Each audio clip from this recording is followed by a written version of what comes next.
Hello, my Bill 1000 Nation. How's everyone doing today? Hopefully, everyone's having a great day. If not, I hope it gets better from here. We are back with another Coffeehouse Crime. This one is titled Inside a Serial Killer's House, the Case of Stewart. Hold on. The Case of Stewart Weldon. All right, this was suggested to me by a subscriber, and I am excited. I love it when y'all suggest things. It keeps me from having to look for stuff. All right. Like I said, I'm excited to get in today's video. If you guys are excited as I am, please go ahead, turn them lights down low, put on something comfy, cup of something special. Let's get intrigued. Imagine finding yourself in a home for sale and realizing the hard way that it used to belong to a serial killer. My name's Adrian and welcome back. Is there a way to make profit off of it belonging to a serial killer once upon a time? Now, if there's a way for me to make some money off of it, I'm still a little nervous about it, but I'd be more apt to be like, fuck it, let's make that money, honey. You know what I mean? Back to Coffeehouse Crime. Now, this story, it really goes to show that you don't know what happens behind closed doors. Today we're looking at Springfield's most recent serial killer, Stewart Weldon, who in late 2017 through to 2018 killed 3 women in his home. So grab a coffee and sit back. This is the case. And if you don't have anything to put that coffee in, think about going over to the B5 Nation store and getting yourself a B5N mug. We also have the Demon Slayer and a bunch of other ones up. New designs are dropping all the time. Case of Stewart Weldon.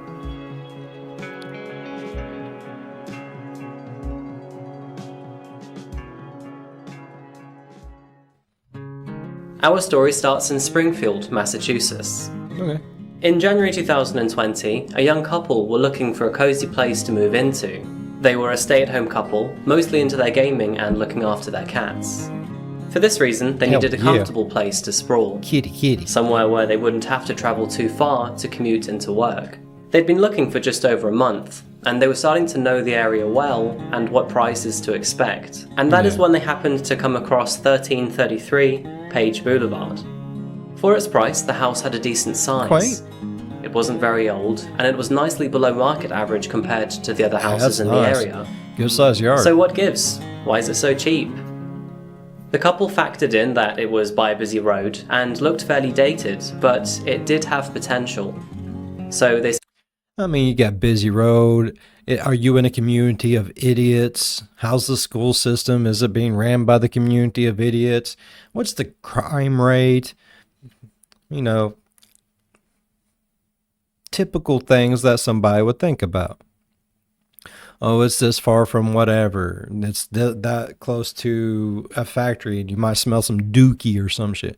There's a sewer treatment plant over in here somewheres. You don't think about it being a serial killer's house. Huh. Now I'm scared to ever buy another house again. Thank you, Adrian. Scheduled in to visit the property the next day. Fast forward, and it is now 6 p.m. the next day. It was dark outside, and the couple were in the property with the estate agent checking it out. It was bigger than they imagined, and it definitely had a quaint charm to itself. The place had an off smell, but they shrugged it off, even joking at one point that the house had haunted vibes to it. This is where things get pretty creepy. It kind of reminds me of one of my aunt and uncle's house. And yeah, definitely some creepy vibes. Though. The couple, along with the estate agent, went downstairs into the basement. The area was divided into 3 rooms, connected with outdoors. The first room held appliances and a boiler, nothing out of the ordinary.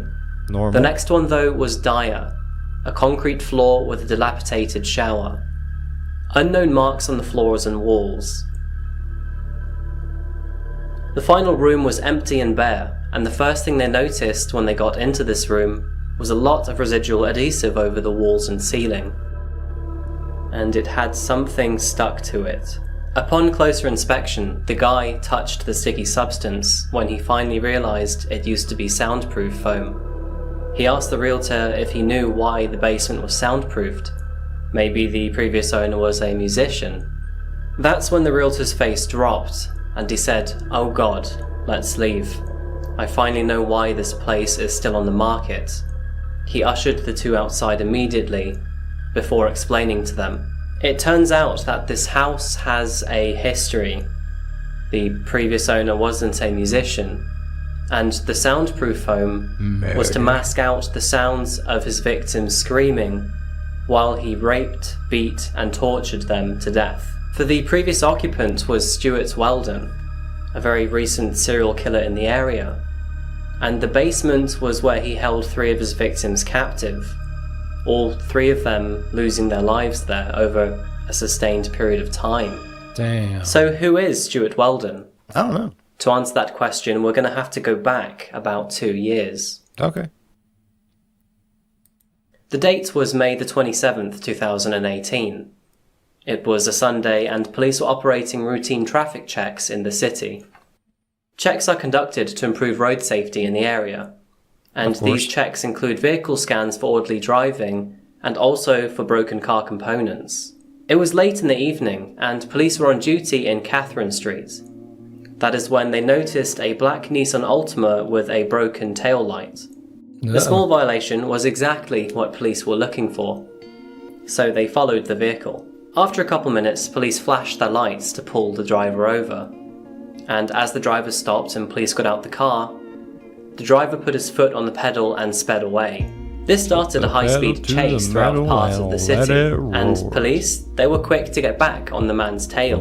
While approaching his vehicle before he pulled away, the police officer described the man as a lighter black male, with a female in the passenger's seat. The black Nissan belonged to its driver, and that driver, so eager to get away from police, was a 40-year-old man called Stewart Weldon. He was a local to the area, living in Springfield since he was a teenager. He also wasn't unknown to law enforcement, being charged for multiple crimes before. Police chased Stewart for several minutes, and in that time had violated several traffic laws. It was clear that he was running away from something more than just a broken taillight. They finally intercepted him on Westford Avenue. I mean, I get that, but sometimes people run just because they're stupider than fuck. Dumber than shit. Whichever way you want to say it. They be go, duh. I get it. I've been in a situation where it's like, man, I just want to keep going. Sometimes you don't know why you're getting pulled over for. Then if you're anything like me, your mind starts running wild, and then like all kinds of different scenarios start popping up in your head, and then next thing you know, you're just sucking penis in the middle of the road somewhere because everything you know and love came to a fucking crashing in because of the. See, ADHD. It's a lovely thing. But I mean, I do understand when people's like, I don't know why I ran, I just did. I get that. I get it.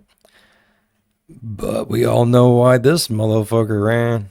Because he's a piece of shit and a murderer. Hairpinning the front of his vehicle and therefore immobilizing him.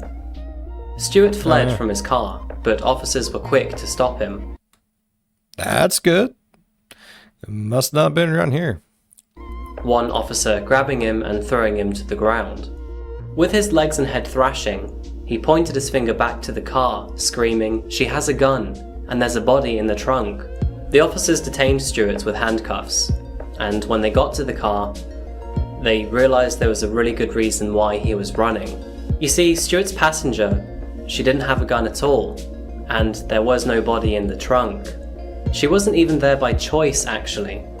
After being searched by police officers, she was cleared from being any danger to the public, and that's when it was pretty obvious that she needed medical attention as soon as possible.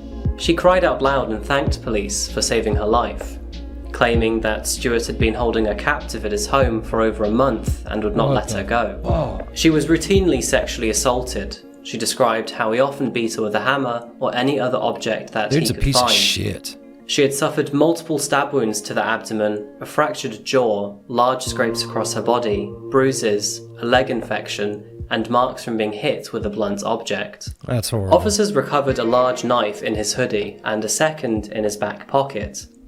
He was then arrested and taken into custody. later charged for torture, sexual assault and kidnap of his female passenger. But the story doesn't stop there. Following the allegations from Stewart's victim, police were keen to search his home.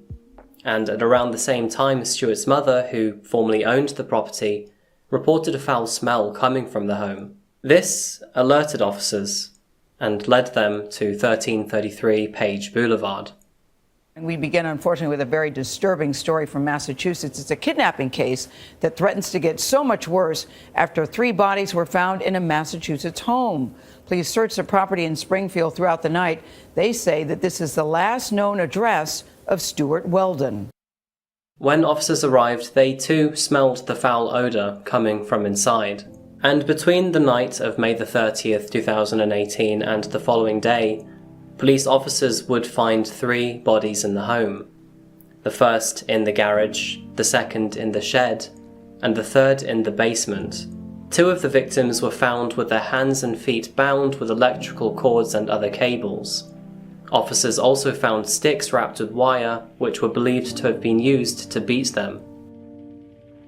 Police later identified the bodies of the 3 victims to belong to Kayla Escalante from Ludlow, and 2 to be local Springfield residents, Ernestine Ryans and America Canales Lyden.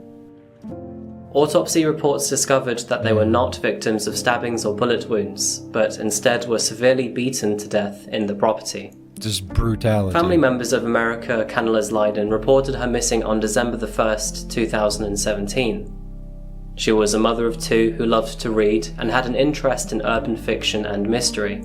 She and her sister shared text messages shortly before she disappeared, but now her sister believes that those messages were not from her. 3 months after America's disappearance, Ernestine Ryans was reported missing on March the 18th.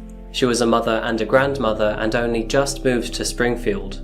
She was described as a kind, gentle spirit. Stewart's youngest victim, Kayla Escalante, never had a missing persons report filed. She was, however, born on March the 30th, 1991, and left behind a daughter. The more detectives looked into Stewart's case, the more sinister it became. That's fucking awful, man. You see, this story isn't about how the system failed Stewart. Quite the opposite, in fact. It's about how the system failed keeping others safe from him. Investigations into Stewart's past uncovered 7 other victims to him, all of which are still alive to this day. Oh, thank God. All 7, though, accused him on a variety of different offences, including assault and rape. His long list of crimes starts in 1997, This dude's when Stewart trash, Weldon man. was I'm charged sorry. with kidnap, sexual assault, and unlawful possession of a weapon. In 2002 and 2003, he was also arrested twice for resisting arrest and disorderly conduct. And in 2008, he was arrested for assaulting an officer. His record continued in 2010 when his charges included breaking and entering, assault with a dangerous weapon, assault to an officer, and threat of murder, all of which resulted in an 18-month got some anger jail issues for sentence. show. He again assaulted a police officer in 2015. Excuse me. And again in 2017. Seriously, what is it with this guy? In February 2018, You're Stewart angry. was supposed to be wearing an ankle monitor, as per the court's ruling over a previous charge. However, when he cut off his ankle monitor, police attempted to check up on him, but he was gone, missing ever since. To put it bluntly, the past 2 decades of his history were horrifically riddled with glaring warning signs of his capability to impose harm to others. And despite this, law enforcement were too inattentive to react to his impending threat. And unfortunately, for 3 of his victims, it cost them their lives. Since Stewart Weldon's arrest on May the 27th, 2018, he has now thank been God it indicted stopped with there. 52 charges of varying offences and stands on bail of $2 million. 52? Among those 52 Son are of 3 a charges bitch. for murder of the first degree. Just being found guilty of one of those charges would result in life in prison without the possibility Getting of in the parole. pooper shooter for the rest And of his although life. he hasn't formally been trialed yet, it's pretty obvious Dude's a what the piece of verdict will shit. be. I'm sorry. I He mean, is. it's pretty clear cut. Despite this though, he has recently pleaded not guilty. Stewart Weldon currently remains behind bars until his trial, which has been delayed multiple times due to COVID. Go figure. Did we get an update on this video? And that's the ever unfolding story of Stewart Weldon. It's almost undoubtful that he would have carried on his long streak of torture, rape, and murder, all of which was uncovered from a broken rear light. What would have happened to his most recent victim if Stewart hadn't been pulled over that evening by police? A neighbour actually reported just after Stewart's arrest that he was showing an uncomfortable amount of attention to his 21-year-old daughter. Just a month prior, Stewart had stalked her home one night after she finished her job at a Dunkin' Donuts nearby. Stewart's aunt Connie believes that something snapped in him, though there is data and evidence to suggest that he has been on a long list of prescriptions to combat his mental health for decades. Whatever it is though, there is no excuse. No. I hope he stays behind bars for life. Me too. And next time I'm looking for a house. house, I think I'll be checking up on its history before I step in its front door. Yes. Should be some kind of law.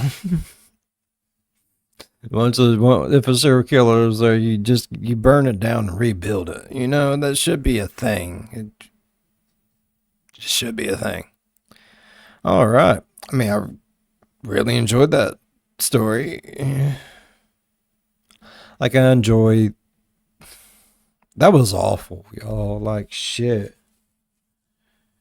52 counts and only 3 of them was the murder. Just think of all the other shit, like sexual assault and all the other stuff this piece of shit did.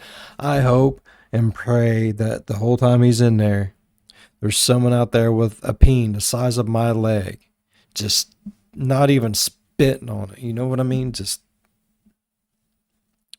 piece of shit. All right. I really enjoyed today's video. If you all enjoyed today's video as much as I did, please go down there and leave a thumbs up. While you're down there, if you want, go on over, slap that subscribe button, become part of the B5 Nation. We do some crazy stuff here. And if you want to know when that crazy stuff happens, ding that bell and turn on all notifications. As always, be good to one another. I'll see you in the next one. Bye-bye. Damn. Adrian. That was fuckered, bud. Like, I never wanted... I just bought this house now too. I gotta get off here. I gotta do a 21 to me on this house or something, man. I don't know.